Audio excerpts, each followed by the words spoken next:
Everyone, मैं हूं आपकी सरगम और सनातन की विरासत में आप सबका फिर से बहुत बहुत स्वागत है। तो आज गेस कीजिए कि मैं आपको कहां लेकर के आई हूं। आज मैं लेकर के आ गई हूं देवभूमि उत्तराखंड, और मैं आपको लेके जा रही हूं हेवन में। हेवन मतलब किसको कहते हैं? केदारनाथ। तो मैं आपको केदारनाथ की यात्रा कराती हूँ और आप मेरे साथ जुड़िए और जुड़ करके यात्रा कीजिए और महादेव के दर्शन कीजिए और हर हर महादेव बड़े प्यार से बोलिए। मैंने यात्रा की दिल्ली से। अगर आप केदारनाथ जाना चाहते हैं तो आपको सबसे पहले देहरादून, हरिद्वार या ऋषिकेश आना होगा। मेरा पर्सनल सजेशन यही होगा कि आप हरिद्वार या ऋषिकेश के लिए ही ट्रेन लें। यहाँ आने के लिए बस भी दिल्ली से मिल जाएगी। दिल्ली से ट्रेन की टिकट लगभग 200 की होगी और बस की टिकट लगभग 450 रुपए की पड़ जाएगी। अगर आप ट्रेन से या बस से जिससे भी आएँ, पर कोशिश कीजिए कि रात की ही बस या ट्रेन लें ताकि सुबह सुबह आप हरिद्वार आराम से पहुँच जाएं। रेलवे स्टेशन के सामने ही बस स्टैंड दिखेगा, वहाँ से आपको बस या शेयरिंग टैक्सी मिल जाएगी। अगर आप प्राइवेट टैक्सी भी लेना चाहते हो तो वो भी मिल जाएगा। यहाँ बस के चार्जेस जो होंगे वो 600 होंगे और टैक्सी के जो चार्जेस होंगे वो 800 होंगे। जब आप केदारनाथ के रास्ते से जा रहे होंगे तो ऐसा लगेगा कि अलग ही दुनिया में आ गए हैं। सुकून से भरा सफर और खूबसूरत नज़ारे। तभी हरिद्वार से 3 घंटे की दूरी पर पड़ेगा देवप्रयाग, जो 96 किलोमीटर है हरिद्वार से। यहाँ पर अलकनंदा और भागीरथी का मिलन आज साफ तौर पर देखा जा सकता है। अलकनंदा और भागीरथी मिलकर गंगा बन जाती हैं और ये प्रकृति की खूबसूरती का सबसे बड़ा उदाहरण है। यहाँ ऐसी मान्यता है कि प्रभु श्री राम और दशरथ जी ने तपस्या की थी, और अगर आप अपनी गाड़ी से आ रहे हैं तो यहाँ डुबकी जरूर लगाइएगा। जब आप यहाँ से आगे बढ़ेंगे तो 8 से 9 घंटे की खूबसूरत नज़ारे का आनंद ले सकते हैं। फिर आएगा सीतापुर, जो सोनप्रयाग से 2 किलोमीटर पहले ही आता है। अगर आप बस से आते हैं तो सीतापुर ही आपको बस छोड़ेगी। सीतापुर से आगे बस नहीं जाती है। बस स्टैंड बना हुआ है यहीं पे सीतापुर में ही। अगर आप शेयरिंग टैक्सी से आते हैं तो टैक्सी आपको छोड़ेगी सोनप्रयाग से 500 मीटर पहले ही। फिर आप पैदल चलकर सोनप्रयाग तक आपको जाना होगा। ये है सोनप्रयाग की पार्किंग। अगर आप खुद प्राइवेट गाड़ी से आते हैं तो यहाँ आपको पार्किंग में अपनी कार पार्क करनी होगी। यहाँ पर 4 व्हीलर के जो चार्जेस होंगे वो 150 रुपीज़ होंगे और 2 व्हीलर के जो चार्जेस होंगे वो 50 रुपीज़ होंगे, जो 12 घंटे के लिए वैलिड होंगे। तो मैंने तो कर दी अपनी गाड़ी पार्क, और यहाँ सीधा जो आप रास्ता देख सकते हैं, पार्किंग से 200 मीटर की दूरी पर यहाँ दिखेगा रजिस्ट्रेशन ऑफिस। अगर आपने ऑनलाइन रजिस्ट्रेशन करा लिया है तो कोई बात नहीं है, और रजिस्ट्रेशन अगर नहीं कराया है तो यहाँ पर ही आपको रजिस्ट्रेशन कराना होगा। और रजिस्ट्रेशन कराने के लिए आपका आधार कार्ड बिल्कुल अनिवार्य है, तो आप आधार कार्ड लाना बिल्कुल भी मत भूलिए। अगर आपको ऑनलाइन रजिस्ट्रेशन कराना है तो इस वेबसाइट पे जाकर के आप ऑनलाइन रजिस्ट्रेशन करा सकते हैं। यहाँ रजिस्ट्रेशन कराने के बाद अगर आप यहाँ रुकना चाहते हैं तो स्टे ऑप्शन तो काफ़ी अच्छे हैं। यहाँ पर खाने पीने की सुविधा भी आप देख सकते हैं, काफ़ी अच्छी है, और डॉर्मेट्री की भी सुविधा यहाँ पे मिल जाएगी। ये है सोनप्रयाग का मार्केट, और अगर आप यहाँ शॉपिंग करना चाहते हैं तो शॉपिंग भी कर सकते हैं। तो आ चुके हैं हम सोनप्रयाग, और यहीं से शुरुआत होती है हमारे केदारनाथ के रास्ते की। आप देख सकते हैं वहाँ पर बोर्ड लगा हुआ है कि केदारनाथ में आप सबका स्वागत है। तो क्या है कि यहाँ से आगे जब हम बढ़ेंगे तो गौरीकुंड के लिए हमें यहाँ से गाड़ी मिलेगी और वहाँ से हम गौरीकुंड के लिए जाएंगे। तो यहाँ सोनप्रयाग है, सोनप्रयाग से आपको गौरीकुंड के लिए यहाँ से गाड़ी लेनी पड़ेगी। तो आइए चलिए मैं दिखाती हूँ। तो यहाँ से 500 मीटर की दूरी पर मिलेगा टैक्सी स्टैंड। तो ये जो पुल आप देख रहे हैं आप सब, इसके बाद ही मिलेगी शेयरिंग टैक्सी। सोनप्रयाग में रूम भी सस्ते हैं, पर गौरीकुंड में थोड़े से कॉस्टली मिलेंगे। पर गौरीकुंड में फ़ायदा ये होगा कि सुबह जल्दी उठकर आप स्नान करके आराम से अपने यात्रा की शुरुआत कर सकते हैं। सोनप्रयाग से गौरीकुंड की दूरी 6 किलोमीटर की है। तो चलिए मिलते हैं हम गौरीकुंड में। तो हम आ गए हैं गौरीकुंड के पार्किंग एरिया में, और यहाँ प्राइवेट व्हीकल जो है वो बिल्कुल भी अलाउ नहीं है। तो यहाँ के जो रूम रेंट है वो है 2000 से लेकर के 10,000 तक। यहाँ रेट जो होते हैं रूम के वो मौसम के हिसाब से फिक्स किए जाते हैं। तो मैं आ चुकी हूँ गौरीकुंड, और यहाँ पे आप देख सकते हैं कि स्टे ऑप्शंस बहुत ज़्यादा है। ऐसे तो आप सोनप्रयाग में भी रुक सकते थे, लेकिन यहाँ पे क्या है कि यहाँ से ट्रेकिंग शुरू होती है और वहाँ से आने में थोड़ा टाइम लगता है। तो ज़्यादा इजी होगा कि आप यहीं आके रुके, गौरीकुंड आकर के रुके। स्टे ऑप्शंस आप देख सकते हैं कि बहुत सारे हैं, और यहाँ से आप सुबह 4 बजे ट्रैकिंग अपनी शुरू कर सकते हैं। तो आराम से आप नहाइए धोइए। और यहाँ पे अच्छे होटल्स भी मिल जाएंगे, यहाँ गीज़र लगा हुआ रहता है होटल्स के रूम में। तो आराम से आप नहाइए और आराम से बाबा के दर्शन के लिए 3 बजे 4 बजे आप जग जाइए और ट्रिपिंग अपनी शुरू कर दीजिए। तो ये है मेरा कमरा और इनसे मिलिए। और हम लोग साथ आए हैं। आते वक्त तो इन लोगों की तबीयत बहुत ज़्यादा ख़राब हो गई थी, लेकिन अभी बहुत अच्छा फील कर रहे हैं महादेव के दर्शन के लिए। तो आंटी चाची हर हर महादेव। हर हर महादेव। तो गौरीकुंड में ही बना है गौरा माई मंदिर और यहाँ पर ही दर्शन होंगे आपको उमापति महादेव के। और नीचे से जो ये रास्ता जा रहा है वो रास्ता जा रहा है तप्त कुंड की ओर। यहाँ पर गर्म पानी का कुंड है और यहाँ पर आप सुबह सुबह स्नान कर सकते हैं। मैंने तो यात्रा की सुबह 4 बजे से। अगर आप पिट्ठू लेना चाहते हैं तो अगर आपका वजन 60 से 70 kg है तो लगभग 7 से 8 हज़ार रुपये पड़ जाएगा। गौरीकुंड से थोड़ी ही दूर पर पड़ेगा घोड़ा पड़ाव, और घोड़ा या खच्चर दोनों ही यहाँ मिल जाएंगे। घोड़े की प्राइस होगी आपकी लगभग 3 से 4 हज़ार तक आपको घोड़े के प्राइस पड़ जाएंगे। पर ये मैं तो यही कहूँगी कि अगर आप घोड़ा या खच्चर तभी ले जब आप चलने में बिल्कुल ही असमर्थ हो। लेकिन अगर आप ठीक ठाक हैं और चल सकते हैं तो कृपया करके खच्चर या घोड़ा बिल्कुल भी ना करें, क्योंकि यहाँ घोड़े गिर जाते हैं और अगर वो गिरेंगे तो आप भी गिर सकते हैं और उनको भी चोट आ सकती है।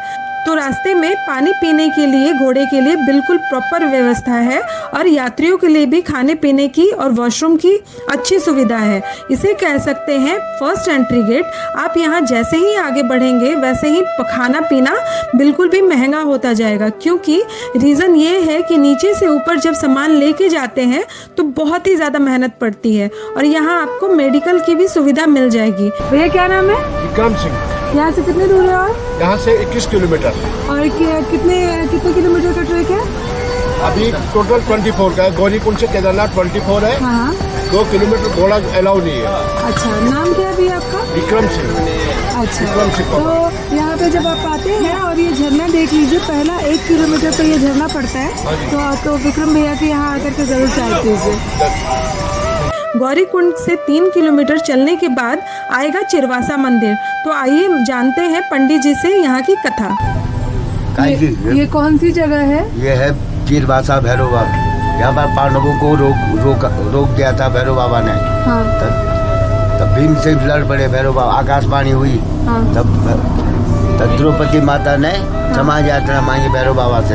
अच्छा। युधिष्ठिर और द्रौपदी ने। हाँ। तब उस टाइम तो पैसा होता नहीं था, अपने साड़ी का पल्लू फाड़ के भैरव बाबा को चढ़ाया। तब जाके आगे से बोला आप जाओ यात्रा पे। अच्छा, तो पांडव आए थे यहाँ पे यात्रा के लिए? केदारनाथ में मंदिर उन्हीं का तो बना रखा केदारनाथ में। अच्छा। भोलेनाथ के दर्शन उनके पाप मुक्त करने के लिए आए थे भोलेनाथ के। तो यहाँ पे द्रौपदी माता ने अपनी साड़ी चढ़ाई थी। अपनी साड़ी का पल्लू फाड़ के। हाँ। इसीलिए यहाँ पर चिरवासा भैरव मंदिर कहा जाता है। तो चिरवासा मंदिर के 1 किलोमीटर चलने के बाद आएगा जंगल चट्टी और यहाँ रात में रुकने की अच्छी व्यवस्था मिल जाएगी और चिकित्सा की भी अच्छी व्यवस्था है। यहाँ ऑक्सीजन की अगर आपको प्रॉब्लम हो रही है तो यहाँ पे आप चेक करा सकते हैं। लगभग 4 किलोमीटर चलने के बाद आएगा भीमबल्ली मंदिर और यहाँ पे भी भीमबल्ली के पास भी आपको स्टे ऑप्शन अच्छे मिल जाएंगे। अगर आप यहाँ रुकना चाहते हैं तो यहाँ पे रुक सकते हैं और घोड़ा खच्चर भी यहाँ से मिल जाएगा। भीमबल्ली से आगे जैसे ही आप जाएंगे तो लेफ्ट साइड आप देख रहे होंगे जो रास्ता जा रहा है वो हमारे लिए ही है कि जो लोग जाना चाहते हैं वहाँ से भी जा सकते हैं। और ये जो राइट साइड का जो रास्ता देख रहे हैं आप, वो रास्ता है घोड़ों के लिए। जब यहाँ आएंगे तो रास्ते थोड़े से पथरीले हैं और आपको एक बहुत इम्पोर्टेंट मैसेज देना था। अभी मैं केदारनाथ में हूँ, आपको पता है, और यहाँ से एक आदमी जो है फोटो खिंचवाते हुए यहाँ से नीचे गिर गया। तो प्लीज़ इस बात का ध्यान रखिए कि यहाँ आइए तो फोटो खिंचवाइए, किसी को मना नहीं है, लेकिन अपना ध्यान रख के, क्योंकि यहाँ आने के बाद जो है ना फैमिली है इंतज़ार कर रही होती है। तो प्लीज़ बी केयरफुल और आप आराम से आइए, दर्शन कीजिए और घर सेफली जाइए। अगर ये पुल आप क्रॉस कर जाते हैं तो समझ जाइए कि 35 से 40% आपने रास्ता क्रॉस कर लिया। ये है छोटी लिंचोली। यहाँ रुकने की अच्छी व्यवस्था है। लगभग 11 किलोमीटर चलने के बाद पड़ेगी बड़ी लिंचोली। यहाँ पर भी अच्छी व्यवस्था है रुकने की। केदारनाथ मंदिर से 2 किलोमीटर ही पहले पड़ेगा घोड़ा खच्चर पड़ाव, और घोड़ा खच्चर पड़ाव पर ही आपको घोड़ा उतार देगा और यहीं से आपको पैदल जाना होगा। और केदारनाथ मंदिर के कुछ ही दूरी पर हेलीपैड की सुविधा बनी हुई है। अगर आप हेलीकॉप्टर से आना चाहते हैं तो गुप्त काशी, फाटा, सिरसी से आपको हेलीकॉप्टर मिल जाएगा। गुप्त काशी से केदारनाथ के जो चार्जेस होंगे वो 8,532 रुपये होंगे और फाटा से जो चार्जेस होंगे वो 6,062 रुपये लगेंगे। सिरसी से 6,060 रुपये लगेंगे।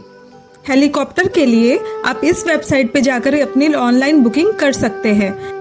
यहाँ से थोड़ी दूरी पर ही मिलेगा टोकन काउंटर। यहाँ पर टोकन काउंटर बने हुए हैं, आपको टोकन लेना होगा यहाँ से और टाइम स्लॉट के हिसाब से ही आपको दर्शन करने होंगे।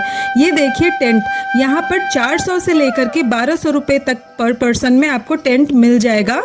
GMVN की वेबसाइट से जाकर के ऑनलाइन बुकिंग करा सकते हैं, पर मेरा पर्सनल सजेशन यही होगा कि आप यहाँ आकर ही टेंट देखकर फिर आप यहाँ रुके। इसमें आपको रजाई, कंबल मिल जाएगा और मंदिर के राइट साइड और लेफ्ट साइड में होटल्स और डोमेट्रीज बने हुए हैं और यहाँ का जो रूम रेंट होगा वो 6,000 से लेकर के 12,000 तक के हिसाब से होगा और मौसम के अकॉर्डिंग यहाँ पर चार्जेस होते हैं, मैंने आपको पहले ही बताया था। साथ ही 1,000 से 1,200 रुपये में डॉर्मेट्री मिल जाएगी। यहाँ भी खाने पीने की अच्छी सुविधा मिल जाएगी। यहाँ मार्केट से आप प्रसाद और सामान भी खरीद सकते हैं। तो चलिए मैं आप कराती हूँ बाबा के दर्शन। हर हर महादेव। तो अभी सुबह के 4 बज रहे हैं और मैं आ गई हूँ दर्शन करने केदारनाथ के। तो आइए मैं दर्शन कराती हूँ आप लोगों को। टोकन पास में रखना बिल्कुल भी मत भूलिएगा। यहाँ जूते चप्पल रखने की सुविधा मिल जाएगी।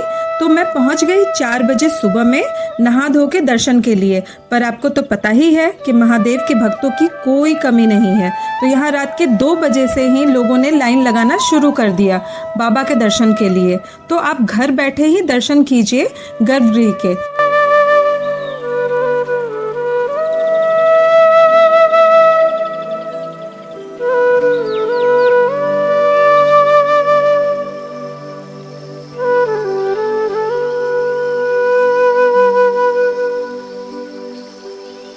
हो गए बाबा के दर्शन और मेरे तो बहुत ही अच्छे दर्शन हुए बाबा के। मैंने जल भी चढ़ाए और त्रिपुंड भी लगाया। बाबा के सामने जैसे ही मैं खड़ी थी तो जैसे मानो मन शांत हो गया और दुनिया का कोई झंझट नहीं, कोई प्रॉब्लम नहीं, बस मैं और मेरे महादेव। आशा करती हूँ कि आप सबको भी मानसिक दर्शन उतने ही भक्ति भाव से आपने किए होंगे। मंदिर के जस्ट बगल में ही ईशानेश्वर महादेव का मंदिर है और केदारनाथ मंदिर के जस्ट पीछे बना है एक पवित्र कुंड। कहा जाता है कि ये जल महादेव के गर्भगृह से निकलता है। कहते हैं इस जल को पीने से सारी बीमारियां ठीक हो जाती हैं और ये जल इतना क्लीन है कि आप जब भी यहाँ आए तो घर ले जाना बिल्कुल भी मत भूलिएगा। फिर मंदिर के जस्ट पीछे पड़ता है भीमशिला।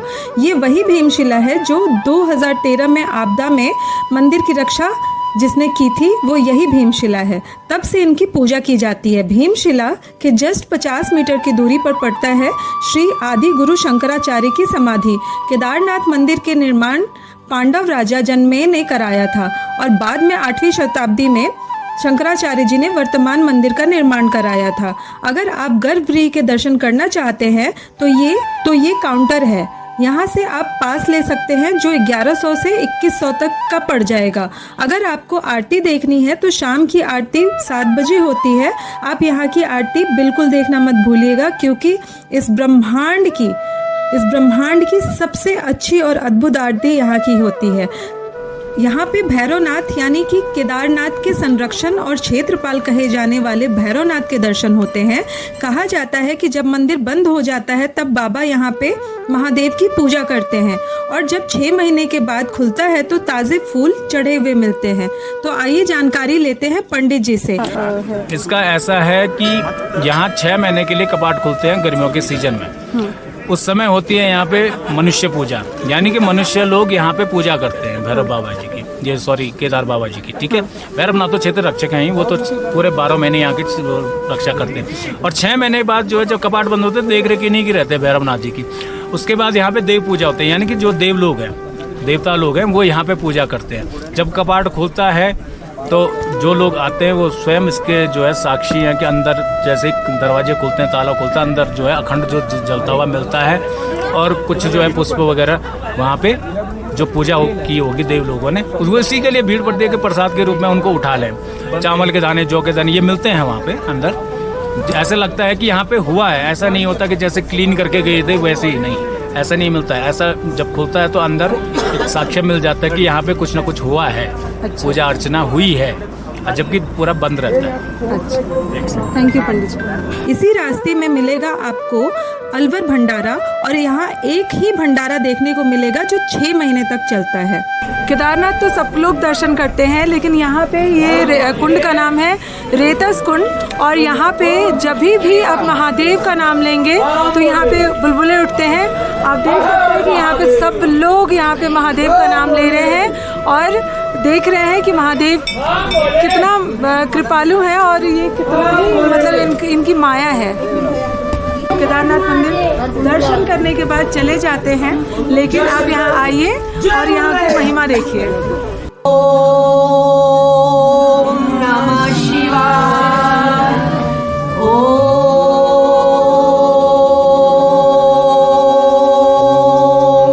नमः शिवाय, तो मैंने कराए केदारनाथ के संपूर्ण दर्शन, और मैं बाबा केदार से यही प्रार्थना करूंगी कि जो भी ये वीडियो देख रहे हैं और मानसिक रूप से जो भी आपका दर्शन कर रहे हैं, उन भक्तों की सारी मनोकामना पूर्ण कीजिए महादेव। तो मिलते हैं नेक्स्ट वीडियो में, तब तक के लिए हर हर महादेव।